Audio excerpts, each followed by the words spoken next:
hatinya menyempit, otaknya menyempit, pikirannya menyempit, mentalnya menyempit, pandangannya menyempit, Islamnya menyempit. Bekal hidup nomor satu itu tawadhu. Orang sekarang tidak percaya kepada berkah Allah, orang sekarang tidak percaya kepada cinta Allah. Orang sekarang selalu bertransaksi ekonomi dengan Allah. Apa saja yang tidak terkait sama Allah, kalau engkau bisa sebut satu saja, kamu boleh mengingkari Allah. Suatu malam dia membawa ember 2 berisi air, dan semua orang bingung, ini orang gila ngapain bawa ember malam-malam. Dia bilang, kalau bisa saya akan memadamkan api neraka, supaya Allah tahu bahwa saya tidak takut kepada neraka, dan aku melakukan apapun saja ini tidak karena ketakutanku kepada neraka, tapi karena cintaku kepadanya. Lain hari dia bawa api obor, dan dia mengatakan, saya mau membakar surga. Aku sedih karena semua manusia ini lebih menginginkan surga daripada Allah. Orang itu bodoh yang jadi tujuan surga, padahal kalau Anda tujuannya adalah Allah, Anda pasti dapat surga. Tapi kalau Anda tujuannya surga, belum tentu dapat Allah. Nanti Allah itu ada yang orang masuk surga yang tidak disapa oleh Allah. Bayangkan nggak enaknya. Gitu dong, Allah lewat kalau lewat gitu. Itu satu ya Ustaz ya. Nomor 2,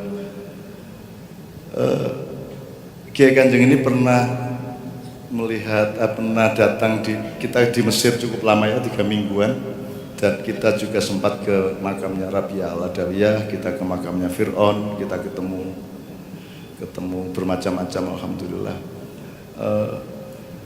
Tadi beliau bertanya mengenai cinta kepada Allah. Saya kira ada beberapa hal yang kita memelihara kesalahpahaman yang tidak habis-habisnya, dan kita senang dengan kesalahpahaman itu. Kita selalu menganggap surga di sana, dunia di sini. Kita selalu menganggap langit di sana, bumi di sini.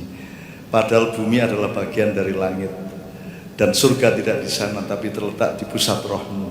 Jadi misalnya kalau Anda lihat ada warna kuning, kuning itu tidak di situ, kuning itu di dalam kesadaranmu, gitu loh. Orang musyrik itu tidak di apa misalnya tidak di kemenyannya, tidak di kerisnya, tapi tetap di dalam konsepnya. Jadi surga itu bisa engkau temukan sekarang juga dan tidak nanti. Jadi Anda selalu berpikir bahwa dunia dan akhirat. Tidak. Dunia itu bagian awal dari akhirat. Dari akhirat dan dunia itu satu gumpalan besar. Dan dia tidak linier. Kalau Anda ngomong nanti itu berarti linier, lurus. Enggak. Tidak begitu hidup itu. Anda bisa mempelajarinya lewat fisika sampai metafisika. Anda bisa mempelajarinya lewat ilmu pengetahuan, tidak hanya melalui kepercayaan. Atau mempelajarinya ke dalam. Jadi kalau orang barat mempelajari keluar, kalau orang timur mempelajari ke dalam. Gitu loh. Maka orang yang bikin pesawat, yang bikin mobil orang barat, karena dia aplikasinya selalu keluar, ekstrinsik. Kalau kita belajarnya intrinsik. Nah sekarang ini kita maunya ekstrinsik, tapi udah kalah dulu sama orang barat, terus kita kehilangan tradisi intrinsik sehingga Anda tidak bahagia. Sekarang orang Indonesia malah tidak mencari kebahagiaan, kalah sama orang barat. Orang barat itu, orang Jepang, orang Korea itu hidupnya cari bahagia, maka mereka jadi kaya. Kenapa kok bahagia jadi kaya? Karena Anda menjadi sungguh-sungguh. Misalnya Anda suka sama jagung, udah Anda menikmati jagung, menanam jagung, menguasai jagung, mempelajari jagung, sampai Anda menjadi ahli jagung, akhirnya Anda kaya. Sekarang kalau kita cari uang, mencari kekayaan, Anda ngolah jagung, ternyata kedelai lebih duitnya banyak, Anda pindah kedelai.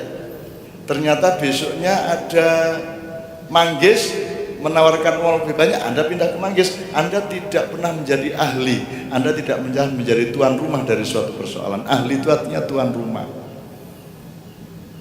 host. Jadi kalau Anda ahli kopi, Anda tuan rumah kopi. Jadi everything on kopi itu ada pada Anda. Nah orang Indonesia ada yang jadi ahli karena dia yang dicari adalah kekayaan. Anda tertipu. Allah mengatakan, aku bikin indah dunia ini di mata orang-orang kafir. Jadi kalau Anda mulai terpesona kepada dunia, Anda harus curiga bahwa sebenarnya ada potensialitas kafir atau kufur di dalam diri kita. Saya tidak menolak kekayaan, tapi Anda jangan terpesona oleh kekayaan, karena kekayaan itu menjadi kekayaan kalau engkau menyebutnya kekayaan. Ini asbab karena kita sepakat sebagai asbab. Tapi kalau saya memakainya tidak sebagai asbab, Wong ini juga kalau kan ini juga kayak anunya Rabi Yahudi itu di sini tuh. Persis kok itu. Itu tergantung kok. Peci itu kalau jadi tempat sampah ya bisa. Jadi sebenarnya letaknya dunia ini tidak di dunia tetapi di dalam konsepmu. Maka Anda harus meletakkan Allah sebagai tuan rumah di dalam dirimu dan temukanlah Allah pada apa saja yang kau alami. Kemarin di PSS jelas toh, di BCS sebut satu hal, barang atau peristiwa atau apapun dalam sepak bola yang tidak terkait dengan Allah. Sebut satu aja. Tidak usah sepak bola, apa saja yang tidak terkait sama Allah. Kalau engkau bisa sebut satu saja, kamu boleh mengingkari Allah. Apa? Udah, nggak ada. Apa aja? Semua terkait dengan Allah. Udah apa? Mau apa? Mau apa? Tidak ada teknologi yang tidak taat kepada Allah. Semua bangunan tinggi taat kepada Allah. Karena dia harus apa? Karena dia kalau tidak taat kepada Allah dia akan ambruk. Jadi taat kepada gravitasi, taat kepada keseimbangan. Kalau gedungnya tinggi, apa? Pondasinya harus mendalam. Kalau anda apa namanya? Jadi ya itulah pokoknya hukum alam seperti itu. Semua taat pada hukum alam dan tidak ada yang tidak meniru Allah. Tapi orang tidak ngerti bahwa itu meniru Allah. Kabeh bego nganggo driji ya. Dan ini ide. Jadi anda ini gimana kok enggak ngerti? Anda gini tok itu udah kagumnya enggak karuan sama Allah. Bayangin ini ide ini. Bayangin kalau drijine iki mung ikine mung siji. Dadi mung ngene tok ikine ora nego. Ini ide luar biasa, ini penemuan yang luar biasa. Dan semua teknologi meniru ini. Pesawat meniru burung, mobil meniru binatang, kakinya diganti roda. Kenapa roda? Karena mengenal bahwa semua itu putaran. Mau aki harus kumparan, kan begitu. Semua berjalan putaran. Karena innalillahi wa inna ilaihi raji'un itu lingkaran dari Allah ke Allah, dari Allah ke Allah. Gimana gambarnya? Kan gini, harus lingkaran. Hidup itu lingkaran. Daur atau dauria. Jadi innalillahi wa inna ilaihi raji'un itu sama dengan semar. Kalau orang Jawa, kalau Sunan Kalijogo, semar itu adalah penjelasan kepada orang Jawa bahwa demokrasi yang terbaik itu adalah semar. Semar itu dia adalah dewa yang tertinggi sekaligus dia adalah manusia yang terendah. Nah, dewa tertinggi dan manusia terendah itu jadi satu titik. Berarti gambarnya harus lingkaran. Kalau demokrasi modern ini bawah, ini atas, presiden di sini, rakyat di sini, itu sangat ketinggalan zaman. Sehingga kita ini bangga jadi orang Indonesia modern, padahal ini yang paling dekaden dari seluruh ilmu manusia. Bayangkan demokrasi di Indonesia tidak punya pikiran bahwa tanah punya hak enggak? Pohon punya hak enggak? Binatang punya hak enggak? Angin punya hak enggak? Semua makhluk Allah punya hak. Tapi pernahkah demokrasi memperlakukan alam sebagai makhluk yang punya hak? Mereka hanya mengeksploitasi alam. Mereka tidak minta izin ketika nambang. Mereka tidak minta izin ketika menanam dan menebang. Orang desa masih lebih maju. Mereka punya ruat desa, syukuran, merti desa, karena mereka temukan Allah di apa saja. Sementara tidak ada merti negoro, ruat negoro tidak ada. Apa namanya? Ya ruat negoro tidak ada. Jadi ini kita ini mengalami kemunduran yang luar biasa. Dan jangan bilang maju, jangan di depan saya bilang bahwa ini maju, ini mundur luar biasa. Manusianya menyempit, otaknya menyempit, pikirannya menyempit, mentalnya menyempit, pandangannya menyempit, Islamnya menyempit. Islam hanya dikenal sebagai hukum, tidak sebagai hikmah, tidak sebagai kebijaksanaan, tidak sebagai keindahan. Itu sejak abad 16 di Indonesia, Islam menjadi hanya hukum, hanya fikih saja. Maka tasawuf bahkan diharamkan. Bagaimana? Rasulullah tanya pada suatu sore waktu menjelang maghrib, "Lu mana ibu-ibu yang biasanya menyapu halaman masjid?" Terus para sahabat bilang, "Sudah meninggal dunia ya Rasulullah kemarin." "Loh, di mana kuburannya? Kok nggak bilang sama saya?" Akhirnya ditunjukkan kuburannya. Terus Rasulullah berlari ke kuburan itu dan sholat untuk jenazah itu, untuk orang yang sudah dikubur itu. Kemudian kesimpulan ulama apa terhadap peristiwa ini? Kalau kesimpulan Anda apa? Rasulullah nanya tukang sapu sudah meninggal, lari ke kuburan sholat. Apa yang nomor satu informasinya dari peristiwa itu? Ya, mendoakan. Oke, apanya? Oke, lagi apa?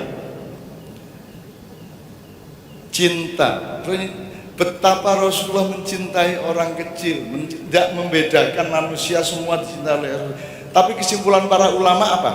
Oh, sholat di kuburan itu boleh. Lebih ya tak gue. Lebih ya tak gue.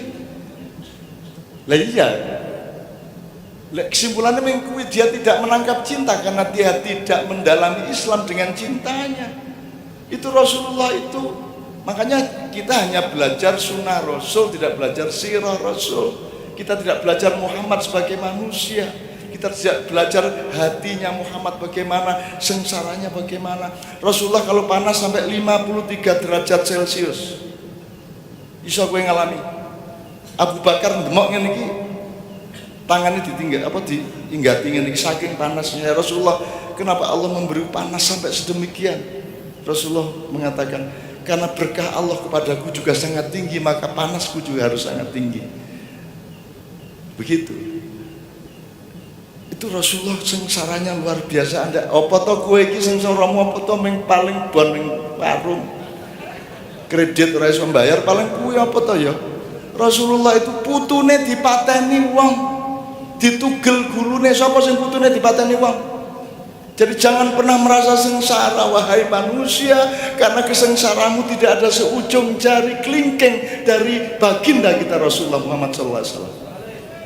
Anak dia tahu loh yang akan bunuh cucunya itu adalah anaknya Muawiyah, dan Muawiyah itu ketika perang Fathu Mekah menang itu Muawiyah diampuni dan bahkan diigo untuk nikah. Padahal dia tahu nanti setelah dia nikah punya anak, anaknya akan bunuh cucunya. Bayangkan kalau kita kan paten sih mudar kan gitu. Nah teman-teman sekalian, kalau Anda merasa susah hidupmu, tertawalah, karena sesusah-susah hidupmu tidak sebanding sedikit pun dengan sunnah Rasulullah. Gue tahu ngeleh nganti waktumu diganjel iki ora tahu to. Handphonemu salah kene ora iso tuku pulsa apa piye.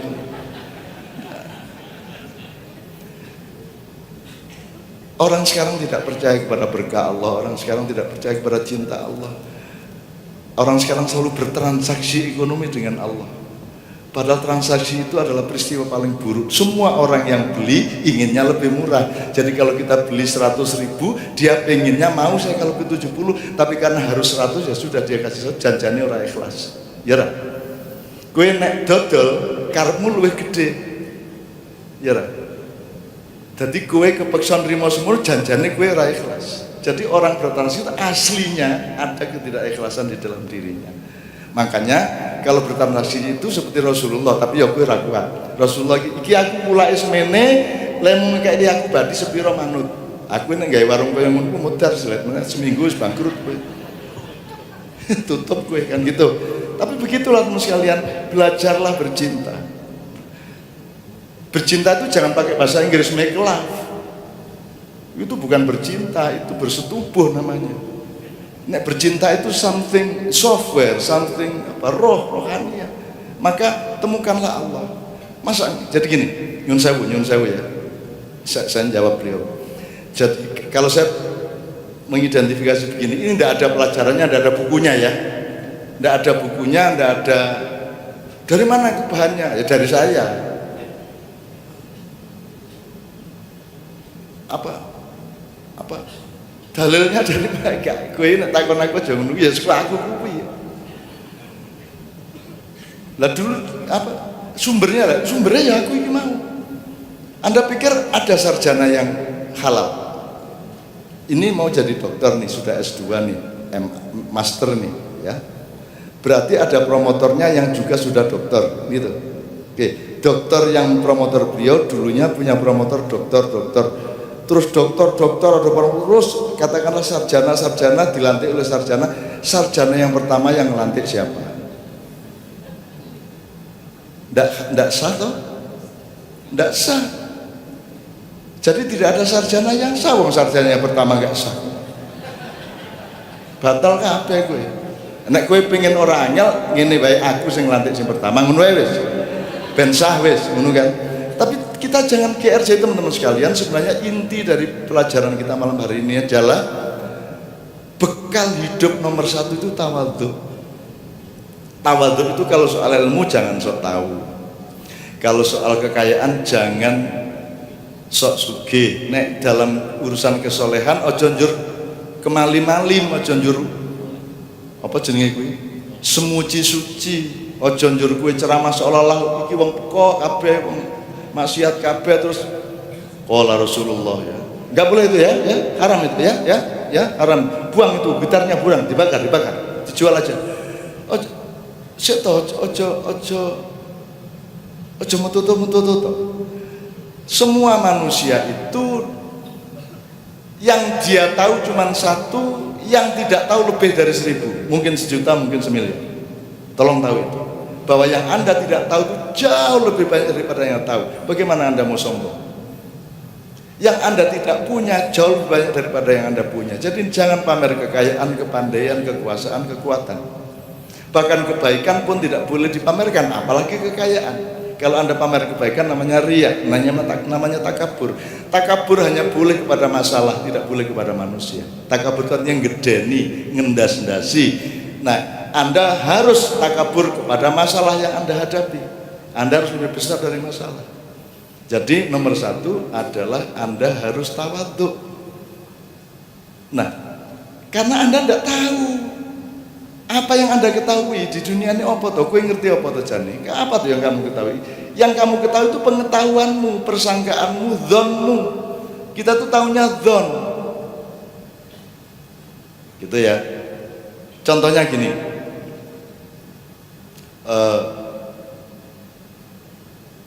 Apa ya? Anda mau jualan nasi besok pagi, tahu akan laku berapa? Anda jadi presiden tahu kapan berakhir? Sampai 2019 apa enggak sampai? Tahu enggak? Saya tidak punya kehendak loh ya, jangan dibilang ada tulisan sekarang, Cak Nun marah Jokowi jangan sampai 2019, ono tulisan menunggu. Kayak aku tahu ngomong menunggu kapan. Aku iki ono Indonesia rapaten. Aku orang ngurusi presiden dan Indonesia tidak bisa dijawab dengan pergantian presiden. Persoalannya jauh lebih kompleks daripada sekedar seorang presiden diganti. Mbok tekek kok ganti kadal, mbok kadal kok ganti boyo, boyo kok ganti belatung podo wae. Ya, jadi saya tidak mengurusi itu. Saya mengurusi manusia. Mudah-mudahan anak-anak muda ini 10 tahun, 16 tahun lagi menjadi pemimpin Indonesia yang tidak seperti sekarang. Nah, jadi makanya Isra Mi'raj ini kan masih Isra Mi'raj suasananya. Itu Allah mengatakan Subhanalladzi asra bi abdihi lailan, tidak naharon. Ngopo to kok dadak lailan iki? Ada kemarin di mana yang tanya di UTY, mbok siang aja supaya orang pada tahu. Itu ada yang bilang gitu. Ya kowe wae dadi Gusti Allah kok piye ngono. Kok ngenyang lah kowe gelem dadi kowe, mbok kowe dadi anake Jokowi, anake Pak Harto. Gitu loh. Jadi gini Mas, mari kita cari kenapa Allah nahar lailan. Oke, lailan itu tidak harus malam hari, lailan adalah malam hari adalah tidak ada matahari, tidak ada matahari adalah kegelapan. Kalau siang terang, kalau malam gelap. Aku sekarang tanya, yang mana yang terang pada hidupmu? Kamu jualan tidak tahu laku berapa? Kamu kawin tak tahu punya anak apa tidak? Kamu sudah tiduri istrimu pasti punya anak? Tidak, jadi gelap semua. Kamu main sepak bola tahu nanti akan menang atau kalah? Semua gelap, semua itu malam hari. Di depan kita itu kegelapan. Satu-satunya jalan adalah memohon Allah mencahayai kita sehingga kita bisa berjalan ke depan. Karena semua di depan nanti itu kegelapan. Kue turu mesti tangi, sing nangeke sapa? Wong itu ditangeke, orang itu dibangunin siapa ndak pernah mikir Pak. Dia pikir dia bisa bangun sendiri nganggo alarm. Jadi alarmnya Allah gitu. Kan gitu. Kita tuh ndak tahu apa-apa. Anda sekarang sama Anda nanti beda, Mas. Anda sekarang sama Anda besok pagi beda, karena udara yang bertemu dengan kamu sudah berbeda tadi dengan besok pagi. Selama sekarang sampai nanti pagi, itu ada partikel-partikel yang bertemu, yang menimpamu, yang tadi tidak menimpamu. Tadi partikel-partikel udara tidak membawa rezeki Allah, mungkin nanti jam 2 malam Anda ditimpa satu partikel udara yang membawa rezeki. Bisa nggak? Bisa. Jadi kita lahir setiap saat, kita lahir terus-menerus. Jadi mari kita tawaduk, karena kita nggak tahu. Kalau Allah diingkari, Allah masih sabar. Asenggo ngenteni ning neraka wae. Tidak kana lek kana tidak tak lek. Itu. Kalau Anda menghina Al-Qur'an, sudah banyak di Indonesia orang menghina Al-Qur'an, silakan, Allah masih sabar. Anda melecehkan Nabi Muhammad, di seluruh dunia orang melecehkan Nabi Muhammad, monggo enggak apa-apa. Tapi Allah itu, ya Allah, sekarang diem-diem Allah itu gitu. Juara-juara dunia tinju, MMA, UFC, sepak bola, oh Islam. Jadi pusing Perancis itu anti-Islam, mau dikasih Zidane, kan gitu. Itu kan cuma ngasih satu pemain. Sekarang pemain-pemain sepak bola Eropa yang agama Islam banyak. Itu juga jangan bangga, itu Allah bikin dagelan. Allah kowe iki minta ke Zidane wis beres. Sekarang ada Habib Nurmagomedov, itu juara kelas ringan UFC itu. Itu orang Rusia beragama Islam, dan dia sangat Islam, sangat taat sembahyang, dan sangat tidak mau bertanding kalau bulan Ramadan misalnya. Islam dia lelek neng Indonesia, neng saiki Islam neng kampung-kampung ki tumbuh. Meskipun kadang-kadang yang jengkel ke adzan ra koordinasi. Sekali adzan 5 coba. Allahu Akbar, Allahu Akbar, Allah. Siji lagu iki wah ora karu-karuan, dan saingan masjid satu sama lain. Betul enggak? Banter-banteran, kadang-kadang ada masjid corongnya didepke nang masjid siji. Ya ra? Jadi kemarin kakak saya, Cak Fuad, itu bercerita di Malang, dia ceramah di sebuah masjid, tapi tidak bisa didengarkan oleh orang di masjid itu, karena corong dari masjid sebelah lebih keras suaranya daripada orang di masjid itu. Iki wong Islam jangan karepe piye gitu. Tapi ya semoga lah, itu ya lumayan lah daripada tidak ada adzan. Kan adzan ini ujung tombak, dan satu-satunya kekayaan Islam. Arep politik kalah, ekonomi kalah, isi adzan wae ben ning Allah. Masuk adzan ya ora entuk kan gitu. Gus Dur kan marah. Kadang-kadang sopo kayak adzane aku ora ben wae ben modar kena wis. Aming kekuasaannya tinggal adzan. Kayak wong cilik barang jadi tukang parkir kan prite banter banget kayak. Ora ndek kuasa ning garis semprit prit ngono kae wah. Aku lega banget berkuasa. Banter barang kayak prit ngono kae, karena apa? Karena itu sisa kekuasaan kita, sisa otoritas kita. Itu ya, harap ngapa meneh gitu loh, kan lumayan ditaati mobilnya prit kiri ya lumayan. Aliannya rasa kuasa adzan yang mun banter kan itu ya serap apa nah aku sebenarnya apa lumayan lah itu.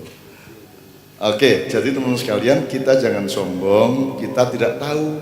Tadi saya bilang kalau Allah dan Nabi dilecehkan, kitab diremehkan, fiksi gitu, fiksi. Kamu pikir ada yang tidak fiksi selain Allah? Kamu kan cuma karangan. Allah ngarang kamu. Suatu hari dibusuk, menurut aku yang fiksi kapan? Dunia ini seluruh dunia alam cuma fiksinya Allah. Nggak usah ngomong fiksi kok makan fiksi. Fiksi kok nuduh fiksi. Kamu sendiri fiksi kok. Sing ora fiksi apa? Semua fiksi. Kalau mau ngomong fiksi, semua itu karangan Allah. Semua ini secara fisika hologram. Anda itu tidak ada. Anda itu komposisi dari hal-hal tertentu sehingga tampak seperti Anda. Jane ora. Cahaya ini tidak ada. Cahaya ini adalah gejala yang dipantulkan oleh partikel-partikel udara yang sampai di mata Anda sebut cahaya. Karena cahaya tidak ada. Kabeh iki jane ning fiksi. Gitu loh. Ojo njur wis rabi kok ora di aku itu fiksi kok emang ya ojo njur kuwi ya toh. Ya. Maksud saya kalau kita ngomong-ngomong fiksi beneran ya semua fiksi. Gitu loh. Memang tidak bisa, misalnya Sultan Hamengkubuwono IX mengatakan sabda ini dari Allah gini kita tidak bisa ngecek. Tapi kalau Quran Anda bisa verifikasi. Ada proses, ada sanadnya, ada riwayatnya, ada asbabun nuzulnya, dan Allah sendiri berjanji inna nahnu nazzalna dzikra wa inna lahu lahafizun. Jadi kita tenang, mudah, silakan dengan mudah loh Mas memalsukan Quran. Anda nyetak satu surat diganti satu kata, tidak kelihatan kalau cuma cetakannya. Tapi lihat, hafizul Quran sekarang berjuta-juta banyak. Quran itu aneh, dia itu sastra yang aneh. Ono siji sing ora ganjel wis ora penak. Jadi tidak bisa Quran dipalsukan, nanti iso dipalsukan tapi besok konangan lagi. Jadi Al-Quran itu betul penjaga kita. Kalau tidak ada Al-Quran yang dijaga sendiri oleh Allah, kita tidak mampu menjaganya. Jadi alhamdulillah. Jadi sebenarnya tahfidzul Quran itu bagus, kadang-kadang ada jeleknya, tapi saya tetap memilih tidak apa-apa lah. Jeleknya itu bisa gini, timbangan daripada menafsirkan ruwet, sudah dihafalkan aja gitu ya. Kan gitu. Sekarang itu kan kita itu kan malas, daripada memikirkan yang sudah daripada faksa wal mungkar bias, pokoknya penting sholat. Akhirnya sholat menjadi parameter utama orang Islam. Padahal parameter orang Islam bukan sholat. Sholat itu alat untuk tanha anil faksa wal mungkar. Jadi parameter Islamnya adalah pada tanha anil faksa wal mungkar, bukan pada sholatnya. Sholat itu input, tanhanya, tanha faksa wal mungkarnya output. Tapi udahlah daripada repot, yang penting sholat rajin, udah beres kan gitu. Aslinya ada unsur kemalasan yang menghasilkan itu semua ya, tapi usra popo manfaatnya juga besar. Dengan orang hafal Quran ada pemalsuan sedikit ketoro mas, tidak bisa, tetap ketahuan. Karena ada pertandingan di Amerika, kalau Pak Pendeta bisa menghafalkan satu bab saja dari Perjanjian Baru, saya hafalkan satu juz dari Al-Quran, saya akui. Wis ngene wae, UD 45 apalke. Preambul. Nek kowe iso ngapalke. Tapi teman sekalian, jadi mari kita rendah hati. Kalau Anda rendah hati, kalau Anda tawadhu, Anda akan mendapatkan lebih banyak daripada yang orang rakus, yang orang berambisi. Gitu ya Bu ya. Percaya ya. Anda tadi mengatakan kenikmatan dunia, kamu pikir kenikmatan itu manis? Saya pahit itu nikmat. Arep piye kowe? Modal ta kowe? Karena nikmat itu tidak pada manis atau pahitnya, tapi pada konsepmu. Kalau engkau menemukan bahwa pahit itu lebih bermanfaat, maka pahit itu nikmat luar biasa. Maka saya minum pahit. Sak pahit-pahitnya gini, tak untal lagi nih. Ini tak umbeni. Dan tidak akan saya hilangkan sisa pahitnya, karena nikmat itu saya bawa entah berapa hari tetap pahit. Itu yang penak. Nek legi itu sebentar aja bisa enak tuh Bu. Minum itu yang baik, yang bagus itu pahit. Hidup itu yang bagus itu ya pahit. Lebih ya, gue harus manis-manis terus. Jadi kalau istri gimana, suami gimana, bersyukur, alhamdulillah aku diberi kepahitan. Anak gue niru aku memodar tuh ya, wes ora lah gitu ya. Jadi Bapak sekalian, tidak ada ajaran baku kecuali dari Allah, sehingga omongan saya, omongan ustadz, omongan ulama, omongan siapa saja jangan dijadikan pedoman. Dia hanya bahan, omongan saya hanya bahan untuk kamu pertimbangkan sampai kepada qot'inya Allah Subhanahu wa ta'ala. Jadi saya jangan dijadikan orang yang membawa ajaran, saya tidak punya ajaran.